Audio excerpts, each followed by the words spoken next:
కలడందురు దీనుల ఎడ. బమ్మెర పోతన గారు శ్రీమద్ భాగవతాన్ని ఆంధ్రీకరించారు. అందులో గజేంద్ర మోక్షం అనే ఘట్టంలో గజేంద్రుడు భార్యా పిల్లలతో నీటి వద్దకు వచ్చి ఆనందంగా ఉండగా మొసలి గజేంద్రం కాలు పట్టుకుంది.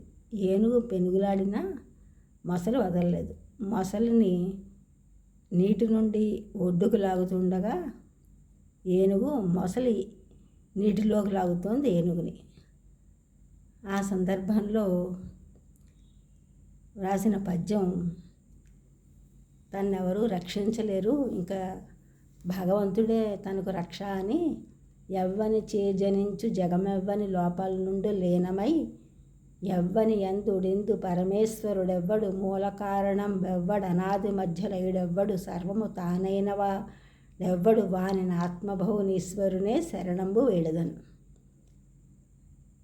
ఇంకా నన్ను రక్షించేవారు ఎవరూ లేరు, నా భార్యా పిల్లలు ఇన్నాళ్ళు రక్షించలేదు, ఇంకా నాకు బంధువులు ఎవరు రక్షించలేరు, ఇంకా దేవుడే నాకు దిక్కు, ఎవ్వని చేయి ప్రపంచం అంతా పుట్టి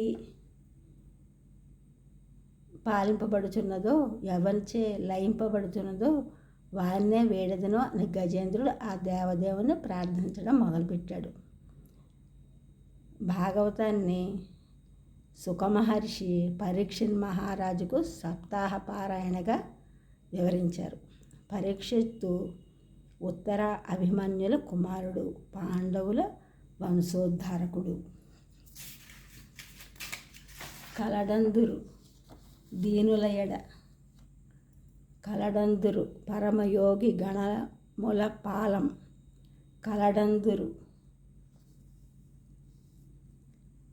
అన్ని దిశలను. కలడనేవాడు కలడో లేడో.